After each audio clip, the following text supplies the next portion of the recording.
Bugün Əlil Təşkilatları İttifaqının 20 illik yubileyinə həsr olunmuş 20 il xidmət, bir ömürlük dəyər adlı tədbir təşkil olunub. Bugün televiziyası olaraq biz də bu tədbirə qatıldıq.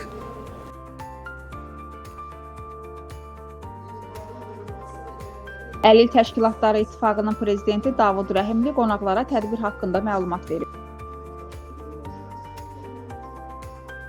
Əlil Təşkilatları İttifaqı 2003-cü ildən yaranmışdır. Bunun yaranması üçün bir zərurət artıq əmələ gəlmişdir. Ona görə ki, o vaxta kimi bir neçə əlilliyi olan şəxslərin qeyri-hökumət təşkilatları yaranmışdır. Hər bir təşkilatın özünün əlbəttə ki, missiyası var. Ancaq əlilliyi olan şəxslərin özlərinin də ümumi bir problemləri var. Ona görə biz qərara gəldik ki, ilk vaxtda 2003-cü ildə oktyabrın 18-də təsis yığıncağı keçirdi. 8 təşkilatdan ibarət və Əlil Təşkilatları İttifaqı təsis olundu. Ondan sonra 2005-ci ildə Əlil Təşkilatları İttifaqı artıq rəsmi olaraq dövlət qeydiyyatından keçdi və fəaliyyətə başladı.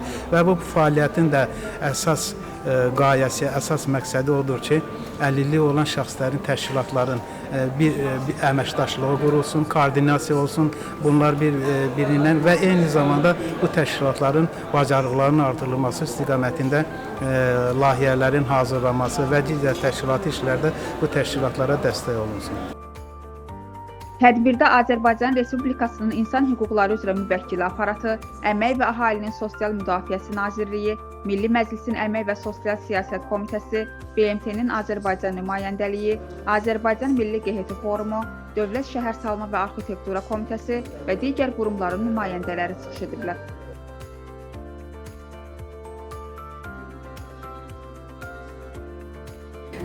Biz eyni zamanda əlil təşkilatıq. Bugün bu tədbirdə iştirakımız da bunu göstərir ki, biz bərabər hüquqluyuq, dəstək olmaq üçün gəlmişik. Əlil Təşkilatlar İttifaqına 40-dan çox təşkilat üzvdür.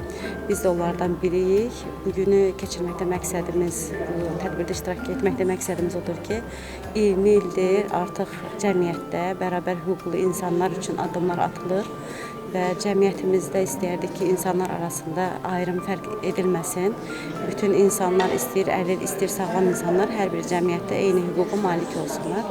Tədbirdə fərqli əlillik daşıyan uşaqlarımız bədii hissəsində çıxış edəcəklər. Rəsmi qonaqlarımız da var. Ümid edirəm ki, çox gözəl başlayacaqlar tədbirimiz. Tədbirdə rəsmi hissədən sonra bədii proqram təqdim olunub. Sağlamlıq imkanları məhdud olan uşaqlar və gənclərin ifasında mahnı, rəqs və jest dili ilə səhnə nömrələri nümayiş etdirilib. Sonda təşkilatın fəaliyyətinə dəstək göstərən qurumların və ictimai birliklərin nümayəndələrinə təşəkkürnamələr təqdim olunub. Hüsniyyə Salmanova, Samir Əliyev, Bugün TV.